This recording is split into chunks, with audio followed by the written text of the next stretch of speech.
So let's see. Today we are fussing and discussing about what to do with all those books that you've determined need to go.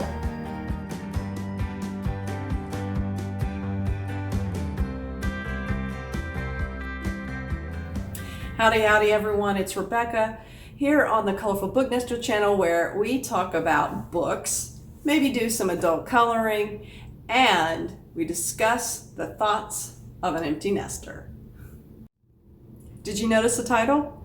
It actually says step number 2, and that's because we've previously done a video on moving, decluttering, downsizing of your books. And this is now step number 2, because step number 1 was sorting.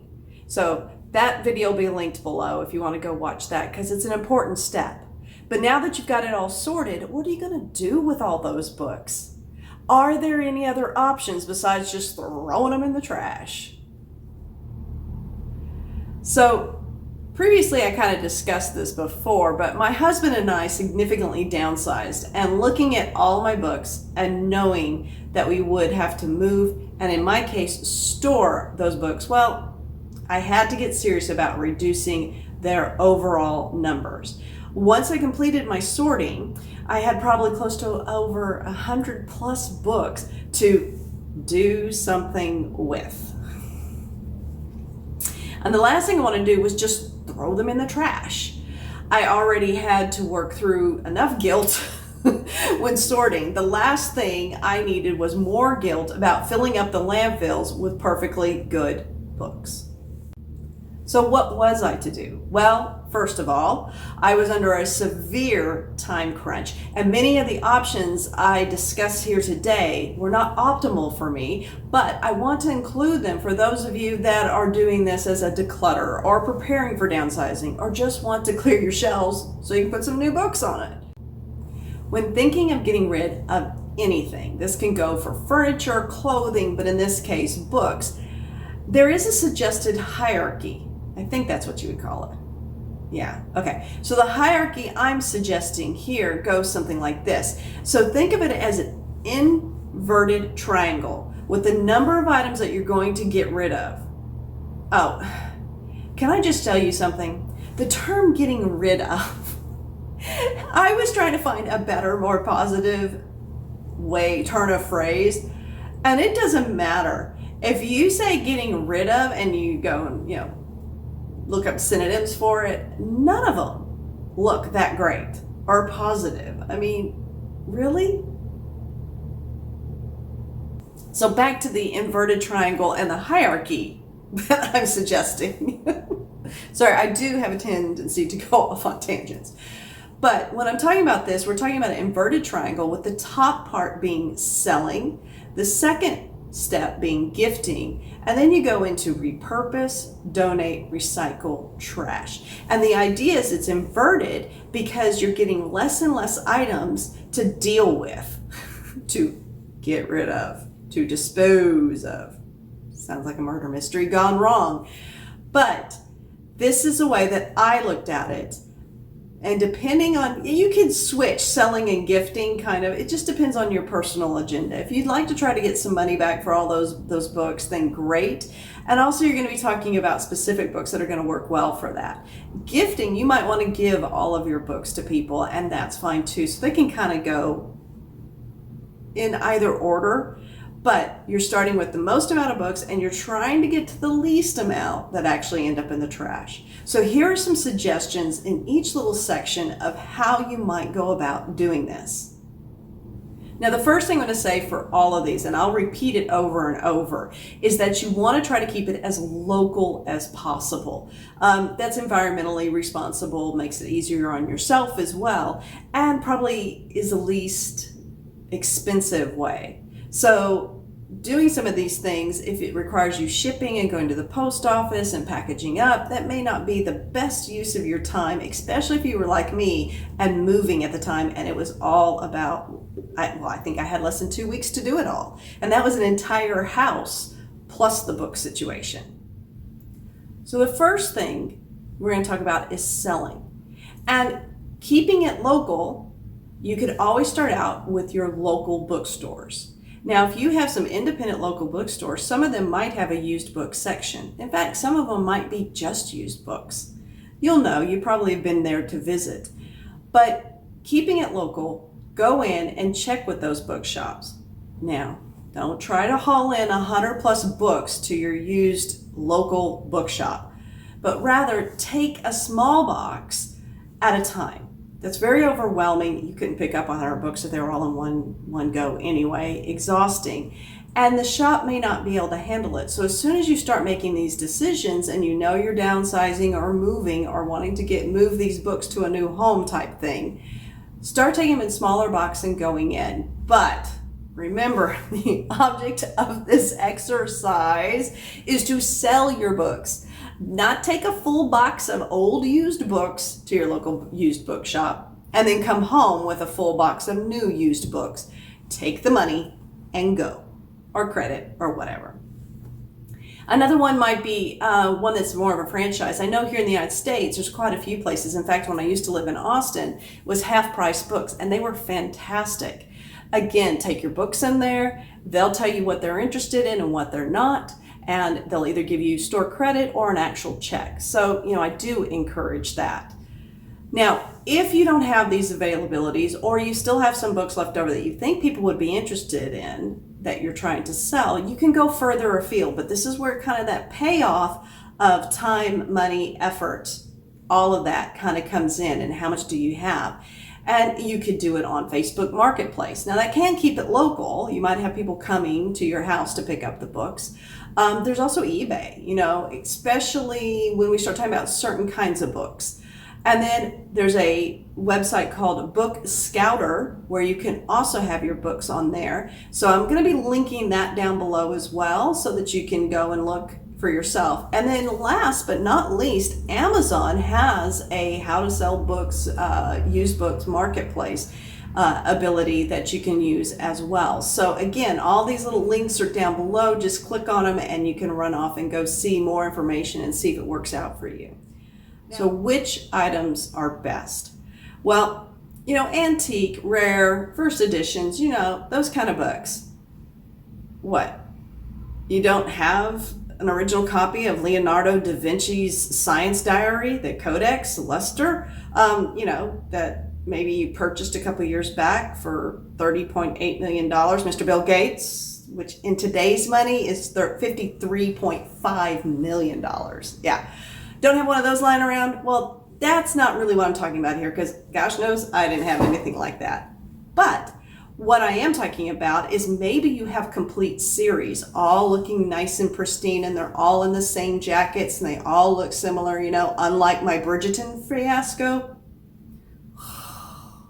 Anyway, but if you have those type of sets and they all look fabulous and are in good condition, those are definitely things that you might want to take in and try to sell. And you could even do those on Marketplace and things like that if your local bookstore wasn't interested in it or have price books. But those are definitely ones. But the biggest thing is, are these books in good condition?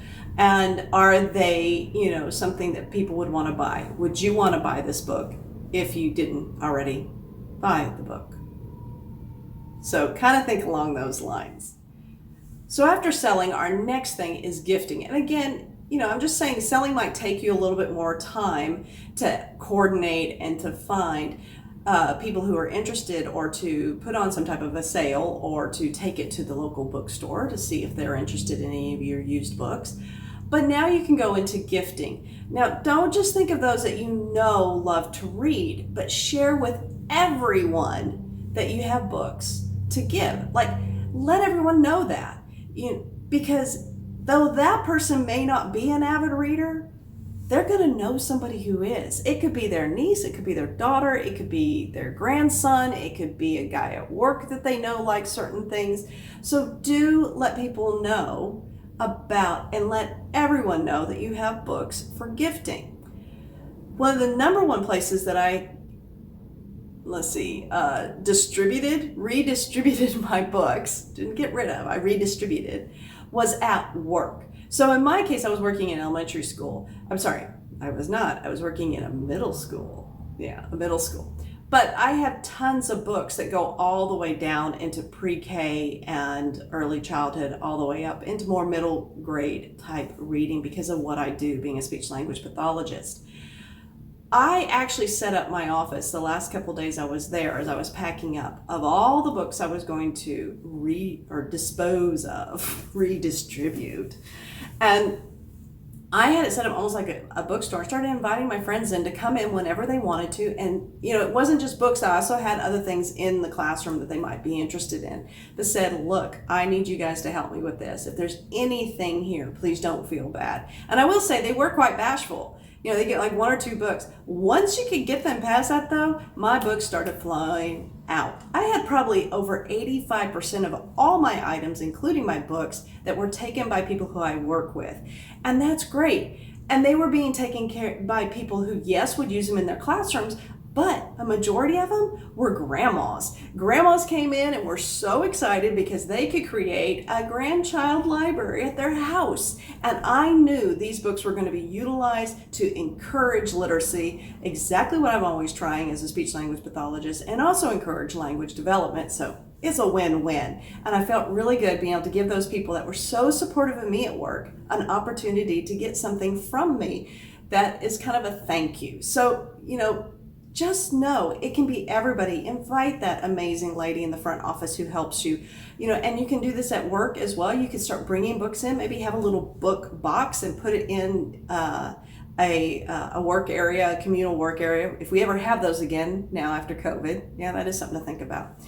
Have your books out at your home. So this is the thing. When I knew we were starting to move and I started going through and I did a little sorting, I kept those sorted amounts of books. I kept them out because I had people coming to the house that were also looking at furniture and other things of interest that they might want. But also I had like little parties, I had people coming in, we'd go have drinks and then we come back to the house and I was telling them thank you and everything. And while they were there, I let them know that these books were available. Again, they may not be the reader, but they're gonna know a reader. And it felt good having them go through and we could even get talking books for some of it. This is a great one for this is great for that.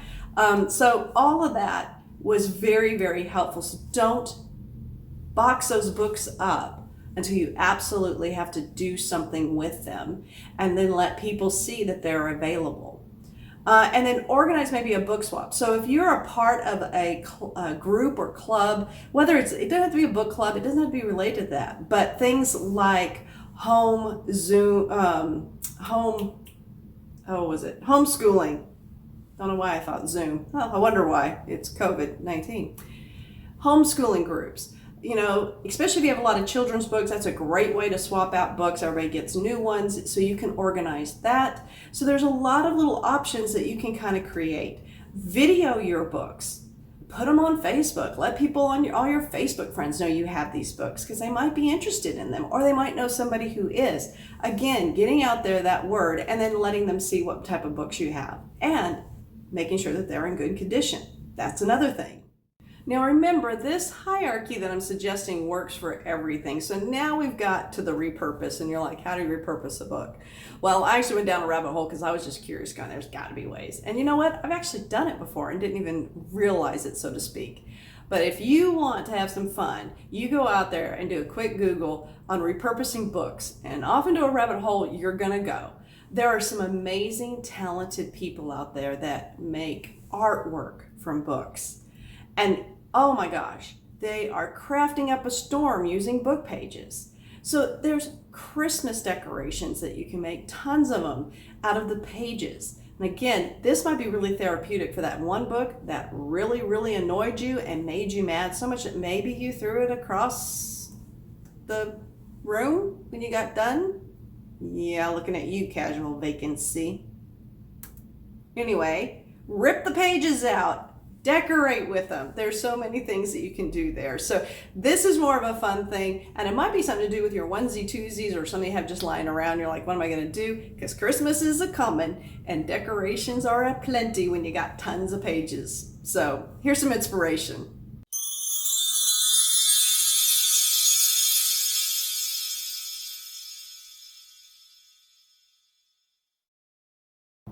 Now, this has got to be the major portion of this, and it's about how do I donate books, some of the heaviest things that you can imagine trying to donate. And there are plenty of books out there. So how do I do it? Where do I even begin? Well, let's first talk the most important thing about donating books, and that is condition. The condition of your books is important. If you would not buy them, or you would not give them to your sister or your brother or family member or really good reading buddy friend, if they're damaged in some way, if they're falling apart, if they're really, really, really, really old and not worth $1 billion, then you need to be thinking, is this something I can donate? Because the thing that people don't always know is if the books are of no use to that charity, then that you are donating them to, you could be actually costing that charity money because they have to pay to dispose of that donation. And that goes again with anything. It's why they don't want your garbage. They don't want your trash. So be aware that condition is important when donating just as much as it is to when selling and when gifting. So we're going to start again. We're going to start local. So my local library, unfortunately during COVID, became a real challenge. And subsequently, the second year of COVID, it's still a challenge. They have a great, almost 4 or 5 month book sale. So they have this lovely little house that they set up all their books in, and every weekend, Thursday through Sunday, they're open so that people that are traveling through can stop in at the bookstore. And of course they're looking for books to donate. They're looking at donated books, but they're also, kind of trying to figure out what to do with their old books or the books that are no longer being checked out or whatever. But they rely on donations. Well, the problem was they had in 2019 so many donations that they could not get rid of in 2020 because they were closed down for the summer. So they're backed up by a year. So that wasn't an option for me. But definitely go check for your local libraries first and foremost and see if they have book sales and if they're taking donations. That's one of the best ways to support them. They do get decent money from it, and it moves books on to other readers. And they do all the advertising for you. There might be, and they often know also if there's literacy programs, so you can ask them about that in your area. So again, keeping it local. The next one is what we would call here in the United States thrift shops. Over in the UK, they typically say charity shops. Now, we don't have quite the amount. I love that when I was living in England. I loved when you walk around, there were so many thrift shops or charity shops, and every one of them not only had clothes and furniture and decor, but they had books. In fact, probably if you follow any booktuber other than me, which I'm sure you follow plenty, they are from England or from the UK, they talk about getting their books from those stores. And it's fantastic. It's reusing the books, and the charity shop is taking the money and being used for whatever charity. Here we have thrift stores. Typically, those are going to be Goodwill, Salvation Army, and you may not have known this, but Habitat for Humanity has a restore, and they take books typically. Again, you're probably going to want to go down there with your small boxes, not 100 at a time, a small box of maybe 15, 20 books, and see what they're interested in. But there's a good chance they're going to be interested in the majority of them, again, as long as that condition is good. The next one I'm going to talk about, which was a huge rabbit hole for me to run down, and I loved it, and I'm going to share lots of pictures with you because they are so darn cute, and that is little free libraries. Oh, God, there were some really cute ones out there, and you can look them up on the internet to find them. So basically, we're just going to run through some of the pictures of the little libraries that I found. But I put down the website down below where you can actually go and find a map to see where the closest ones are around you. It also gives instructions on how to set one up yourself. Maybe that's the way. Maybe out your front yard, you just start putting your own books into this little free library and for them to go off into the wind, hopefully. So just go out there and you can take a look, but it's a great idea. And if you have time, go on Pinterest, put in little free libraries, and oh my gosh, the pictures are adorable. Just saying. And then one more you might not have thought about, but it's local prisons. So, reach out if you have a local prison. You can always try to get a hold of them and see if they're taking in books. It's really not something that they're going to put a lot of money into, is restocking the prison libraries. And if you've seen Shawshank Redemption, you know how important those prison libraries are. Where else are they going to put the little pickaxe, little thing? No. But on a serious note, we know reading is the greatest way and form to learn new ideas and to learn more about yourself. But definitely think of prisons. There's even Books Through Bars, which is a program that will also help you be able to donate. Now, some of these are not so local at that point, and you might be having to ship your books off, but definitely go out, take a look. This is another option. And now we go on to further afield. So not local per se, but still great options. And the number one, and this is the one I ended up using the majority of, and that is Better World Books. They sell both used and new books worldwide from their online site, and you can donate your books. Now, in addition, they support international literacy programs with the profits. You can learn more by watching the video that I've linked down below. It just kind of explains it, but also go out to their website and read about it. I think there's a lot of booktubers who talk about it. It is one of my favorite places to get books. Now, how do they collect the books? In your case, you're wanting to donate them. They have book drop boxes like these. And these are so convenient. Mine was located behind a library. Now, it was not my local library. I had to go about 40 minutes away, but I used the excuse to go kind of shopping and go have lunch with friends and stuff like that. So it was a win-win. I would take one tub of books. Now, in this case, you could take, that big tub. If you can carry it to the car, you can definitely get it to this drop box and you just put them in. There was only one time out of the 5 trips I think I ended up taking that it was so full you couldn't put any more books in, and that is a bit of a bummer, but that's reality. But the next week it was fine and dandy. It was empty, so that was really good. So how do you find that book drop box? So you're just going to go out online, and here's a shot of where you just look it up. I will say this, you have to go to the bottom of the first screen. So when you put in Better World Books and you go to their main page, scroll all the way down and down below it'll show you. And they have this lovely map so that you can kind of figure out where the closest one is to you. Now, I don't know how up to date they always are. Mine was fine until I got here to New Jersey, and I think the one that they're saying should be available, I did not see. I'm going to go explore a little bit more this week because I do have one more tub that I didn't get done that I need to get donated. And the thing about this is that the best thing about Better World Books is not only that you can donate your books back and put them back into circulation, but they also help out libraries. But if you're looking for that hard to find book, maybe it's an older book. I've recently been doing some book club reads, and they're pulling books that are quite old. And I'm able to get used ones very inexpensively without having to go through 8 books or whatever. And it's free shipping and it's worldwide. So do go out and take a look. Sign up with them. It's a great cause. They use those profits for those international literacy programs. Just fabulous.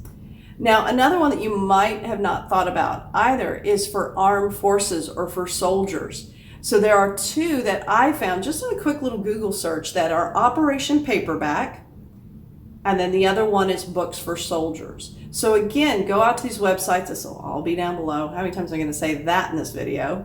But go down there and see if you can get books donated to them as well, if that's of interest to you. All right, so now we're down to recycle. And this is always kind of, almost last resort for doing something with your any item. Recycling has its pros and cons. Some places recycle a lot, others don't. Others say they recycle, but it's actually not happening. So it's kind of a hard thing, but this is actually kind of cool. Books can be recycled. Particularly paperbacks, the entire book can be recycled. Hardbacks are a little bit different because they do need to take off that binding and cover because there's plastics involved in that, so they'll have to get chopped off and taken off. And so that takes a little extra work, which makes me feel bad for all the hardbacks that I have, but I really like hardbacks. But this is the thing. If you can find a place that accepts books for recycling and just kind of do a little brief search in and around you, it could be even your own recycling takes them. Again, I don't know about dumping 100 of them just, at one time, but again, it's an option. And remember, we've tried all these other things first. We've really whittled down the amount that we're probably going to be recycling. Like in my case, I actually don't have any that I'm recycling. I'm either gifting or keeping. So, and none went into the trash at this point. Now, the bad news, not all books can be recycled and therefore will end up in the trash.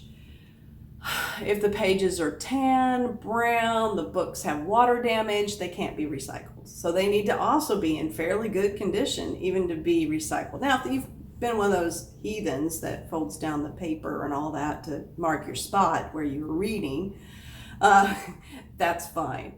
But you know what? I'm not worried about that last one because I know that if you're watching this, then in all likelihood you love books and take care of your books, which means they would be perfect for our first 3 levels of selling, gifting, or donating, right?